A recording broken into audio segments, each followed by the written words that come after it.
ಈ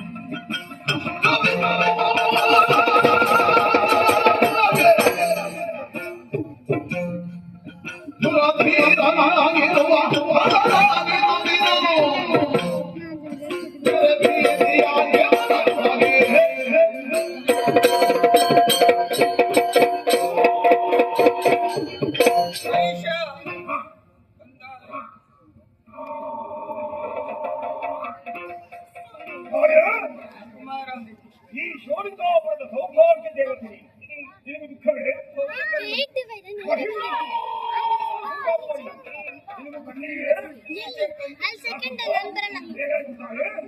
ಕಷ್ಟ ಕಷ್ಟ ಅಂತ ಕೈಯಲ್ಲಿ ಮಣಿತಾ ಇದೆಯಲ್ಲ, 3 ವರ್ಷಗಳಿಂದ ಕಷ್ಟವು ನಡಿಕೆ ಅಲ್ಲ. ನಮ್ಮ ಈ ಪ್ರಜಾಜನರಿಂದ ಏನಾದರೂ ನಿನಗೆ ತೊಂದರೆ ಆಯ್ತು ಬೇಯಿಸಿ ನನ್ನಲ್ಲಿ ಹೇಳಿದರೆ ಸಾಕು ತಾಯಿ.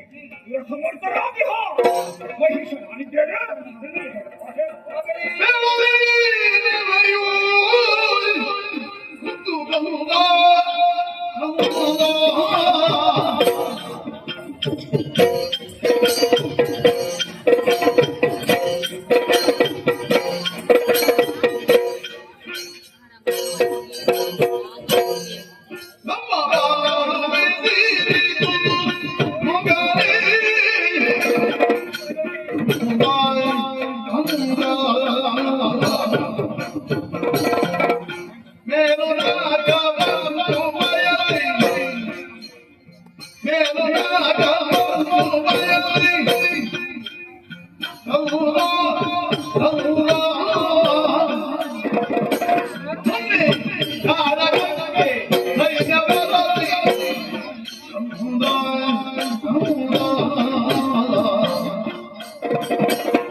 ಜೀವನದುದ್ದಕ್ಕೂ ಗೋಳಿಡುವಂತ ಪರಿಸ್ಥಿತಿ ನಮ್ಮದಾಯಿತಲ್ಲ ಕಂದ.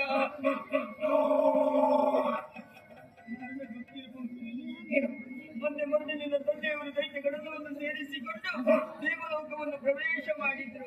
ದೇವತೆಗಳ ಜೊತೆ ಕಾಡಾಕಾಡಿ ಹೋರಾಟವನ್ನು ಮಾಡಿದ್ರಂತೆ.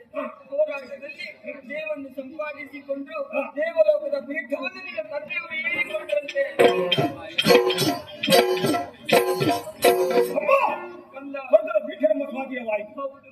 ಹೇಳಬೇಕಾದಂತಹ ವಿಷಯ ನೀನು ದುಃಖದಿಂದ ಆ ಸಂತೋಷ ಹೆಚ್ಚು ಕಾಲ ಉಳಿಯಲಿಲ್ಲ. ಪೀಠವನ್ನು ಏರಿ ಸಂತೋಷವನ್ನು ಅನುಭವಿಸಿರುವಂತಹ ಸಂದರ್ಭ ಅಲ್ಲಿಗೊಬ್ಬ ವೀರ ಬಂಧನದ ಪೀಠದಿಂದ ನಿನ್ನ ತಂದೆಯನ್ನು ಎಳೆದು ಹಾಕಿದ್ರಂತೆ. ಅವನ ಜೊತೆಯು ಕಾಡಾಕಾಡಿ ಹೋರಾಟ ಮಾಡಿದ್ರಂತೆ. ಹೋರಾಟದ ಪರಿಣಾಮವಾಗಿ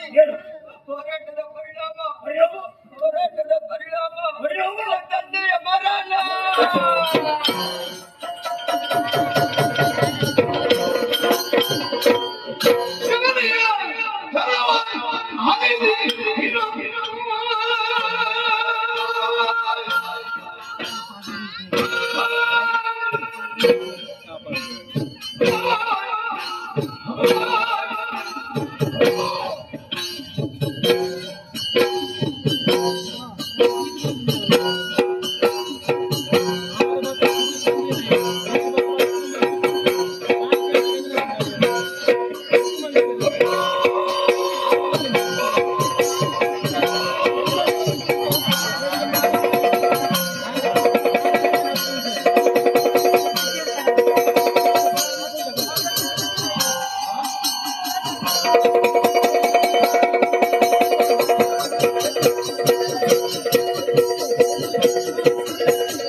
ಚೇರ್ ತಿಕ್ಕಣತ ಎದುರು ಕುಲು ಕೂಲೆ ₹200 ಖರ್ಚು ಮಾಡ್ಬೋದ್ರೆ ಚೇರ್ ತಿಕ್ಕಣತೆ ಕೂಲೆ ಎದುರು ಕುಲು ಕೂಲೆ ಎಲ್ಲರೂ ದಕ್ಕರ ಬರಲಿ ಗದನಕ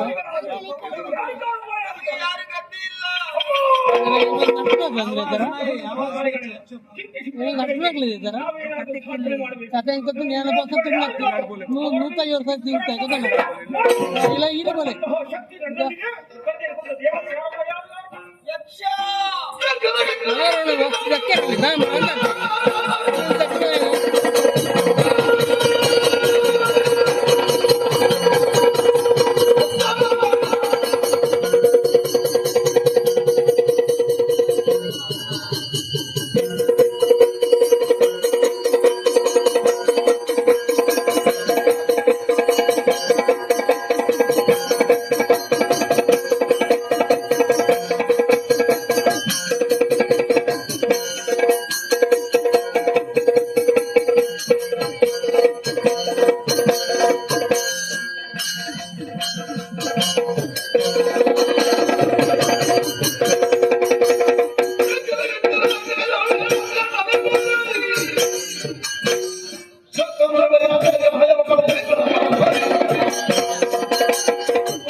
ಮನದಿ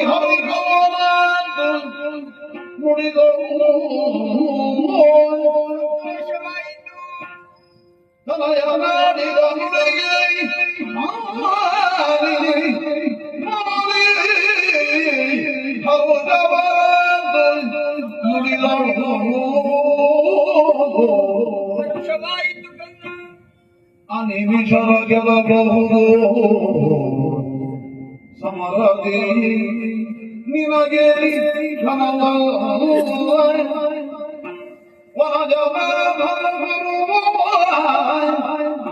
ಕೃತಗರಿ ಅನವರದ ಸುಮನ ಸರಭದ್ರದಿ ನಿನಗೆ ಬೇಳು ಎನ್ನುವುದು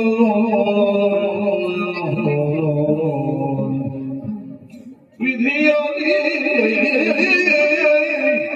ಪಡೆದು ಹೊರಗಳು ತನಯ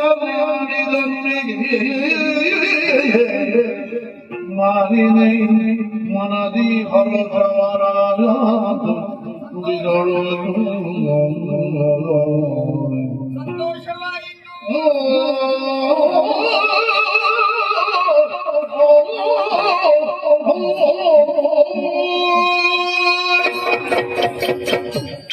ನನಗೆ ರೋಷಾವೇಶದಲ್ಲಿದ್ದೇನೆ. ಒಂದು ಯಕ್ಷ ಅಂತ ಆಡಿಬಿಟ್ಟೆಯಲ್ಲ, ಹೌದು, ಮುಗಿಸುವಂತೇನೆ. ಕಂದ ವೀರೋಚಿತವಾದಂತಹ ನುಡಿಗಳನ್ನು ಕೇಳಿದಾಗ ನನ್ನ ಮನಸ್ಸಿಗೆ ಸಂತೋಷವಾಯಿತು ಕಂದ. ಯಾಕಮ್ಮ ಸಂತೋಷ? ಅದೇ ಹಗೆಗಳನ್ನು ನಿನ್ನ ಸದೆ ಬಡಿಯುವೆ. ಹೌದು. ನಿನ್ನ ಭುಜದ ಮೇಲೆ ಶಕ್ತಿಯಿಂದಲಾಗಿ ಆ ದೇವತೆಗಳನ್ನು ಸದೆ ಬಡಿಯಬಹುದು. ನಿಮಿಷದಲ್ಲೇ ಸದೆ ಹೊಡೆಯುವೆ. ಹೌದಪ್ಪ, ಆ ಶಕ್ತಿ ಸಾಮರ್ಥ್ಯ ನನಗಿದೆ. ಮತ್ತೆ ಆದ್ರೆ ಆಲೋಚನೆ ಮಾಡಬೇಕು, ನಾವು ಜಾಗೃತರಾಗಬೇಕು. ಯಾಕೆ? ಆ ದೇವತೆಗಳನ್ನು ಅನವರತವು ಪಾಲಿಸ್ತಾ ಇರುವವನೊಬ್ಬನಿ. ಯಾರು? ಅವನೇ ಹರಿನಾರಾಯಣ. ಯಾರಮ್ಮ? ಹರಿನಾರಾಯಣ. ಹರಿನಾರಾಯಣ. ಅವ ಎಲ್ಲಿ ಇರುವುದು? ಅವ ವೈಕುಂಠದಲ್ಲಿರು. ಮತ್ತೆ ಹುಟ್ಟವಾಗಿ ನಾವು ಯಾಕೆ ಹೆಸರು? ಬರ್ತಾನೆ ಒಮ್ಮೊಮ್ಮೆ, ಯಾವ ರೀತಿಯಲ್ಲಿ ಬರ್ತಾನೆ ಅಂತ ಹೇಳಿಕ್ಕಾಗುದಿಲ್ಲ. ಓಹೋ, ನಮ್ಮ ಸರ್ವನಾಶಕ್ಕಾಗಿ ಕಾಯ್ತಾ ಇರ್ತಾರೆ. ಅವ ಮಾಯಕದವ. ಹೌದೌದು. ನಮ್ಮ ಲೆಕ್ಕದಿಂದ ಹೆಚ್ಚು ಮಾಯಕ ಇದು. ನಮ್ಗೆ ಮೋಸ ಮಾತ್ರನಲ್ಲ. ಹೌದಾ? ಹೌದೌದು. ಇರಿ. ಹಾಗಾಗಿ ಜಾಗೃತರಾಗಿರ್ಬೇಕು. ಹೇಗೆ? ನೀನೊಂದು ಕೆಲಸ ಮಾಡ್ಬೇಕು ಮಗನೇ. ಏನು? ನೇರವಾಗಿ ಕಾನನಕ್ಕೆ ಹೋಗ್ಬೇಕು. ಕಾಡಿಗೆ? ಯಾಕೆ? ಬ್ರಹ್ಮದೇವನ ಕುರಿತು ತಪಸ್ಸನ್ನು ಮಾಡ್ಲಿಕ್ಕೆ. ಅಮ್ಮ, ಏನು? ತಪಸ್ಸು ಮಾಡುವುದಕ್ಕೆ ಕಾಡಿಗೆ ಅಂತ ಹೋಗ್ಬಿಡ್ತಾರೆ. ಅಂದ್ರೆ ಇಲ್ಲೇ ಹತ್ತಿರದಲ್ಲಿ ಎಲ್ಲಾದ್ರೂ ಸ್ಥಳ ಇದೆ? ಇಲ್ಲಿ ಸುಮ್ಮನೆ ಮರೆ ಮಾಡಿಕೊಂಡು ತಪಸ್ಸನ್ನು ಆಚರಿಸ್ಲಿಕ್ಕೆ ಇಲ್ಲಿ ಯಾಕೆ? ಅಂದ್ರೆ ಅರಮನೆ ಕಟ್ಟಿ ಇಲ್ವ ನಾವು? ಹಾಗೆ ತಪಸ್ಸು ಮಾಡುವಂತ ಯೋಗ್ಯ ಸ್ಥಳ ಯಾವುದು ಗೊತ್ತೇ? ಯಾವುದು? ಅದು ಕಾಡಿ. ಕಾಡು. ಹೌದೌದು. ಅಲ್ಲಿ ನಿಶಬ್ದವಾಗಿರ್ತದೆ, ಜನಸಂದಣಿಯಿಲ್ಲ, ಏಕಾಗ್ರತೆ ಬರ್ತದೆ. ಉಂಟಮ್ಮ ಈಗ ಕಾಡು? ಎಲ್ಲಿ? ಈಗ ಕಾಡು ಉಂಟಪ್ಪ, ದೂರ ಹೋಗ್ಬೇಕು ಸ್ವಲ್ಪ. ಬಹಳ ದೂರ. ಹೌದೌದು. ಸರಿ. ಆ ಭಾಗಕ್ಕೆ ಹೋದ್ರೆ ಸಿಗ್ತದೆ. ಹಾಗಾಗಿ ಬ್ರಹ್ಮದೇವರು ಒಲಿದು ಬರ್ತಾರೆ ನಿನ್ನ ತಪಸ್ಸಿಗೆ. ಒಲಿದು ಬಂದಂತಹ ಸಂದರ್ಭ ನೀನು ವರಗಳನ್ನು ಕೇಳಿ ಪಡೆದುಕೊಂಡು ಬರಬೇಕು. ವರ ಹೌದು. ಮತ್ತೆ ನಿನಗೆ ಯಾರು ಗಣ್ಯನೇ ಅಲ್ಲ ಕಂದ. ಅಷ್ಟು ಮಾಡಿದ್ರೆ ಅಷ್ಟ್ ಮಾಡಿದ್ರೆ ನನಗೆ ಸಂತೋಷ. ಅಮ್ಮನ ಸಂತೋಷವೇ ನನ್ನ ಸಂತೋಷ. ಹಾ. ಯಾಕಮ್ಮ ಹಿಂದೆ ಮುಂದೆ ನೋಡು, ಹಾ. ಒಮ್ಮೆ ಹರಸಿ ಕಳಿಸಿಕೊಂಡು ನಿಲ್ಲ, ನಿಲ್ಲ, ನಿಲ್ಲ. ಹಾಗೆ ಹೋಗ್ಬಾರ್ದು. ಇದು ಪಡ್ಡದ ಕಥೆ. ನಾನು ಅದನ್ನೇ ಕಾಯುವುದು. ಎಷ್ಟಕ್ಕೆ ಏನಾದ್ರು ಕೊಡ್ತೀಗ? ಹೌದು, ಕೊಡದೆ ಬಿಡುವುದಿಲ್ಲ. ಅಮ್ಮ ಇದ್ಯಾಕೆ ಖಡ್ಗ? ಅದ ನಿನ್ನ ರಕ್ಷಣೆಗಾಗಿ. ರಕ್ಷಣೆ ಎರಡು ಗೋಡು ಕಾಲಬೇಕಾಗಿ ಮತ್ತೆ ಸಂತೋಷಕ್ಕಾಗಿ ನೀನು ಹಿಡಿದುಕೊಳ್ಳೇಬೇಕು. ಅಮ್ಮ ಕೊಟ್ಟ ಆಗಿ ಧೋರು ಹಿಡಿದಿದ್ದೇನೆ. ಒಮ್ಮೆ ಆಶೀರ್ವಾದ ಮಾಡಿ ಕಳಿಸಿಕೊಡ್ತಾಯಿ. ಮಾಡಿದ್ದು ಕಂದ. ನಿನ್ನ ಭುಜದಂಡೆಯ ಮೇಲೆ ಜಯಸಿರಿಯುವ ನವರತ್ನವರು ಆರಾಧಿಸ್ತಾ ಇರಲಿ. ಹೋಗಿ ಬಾ. ಮನೆಗೆ ಮನೆಗೂ ಜ್ಞಾನ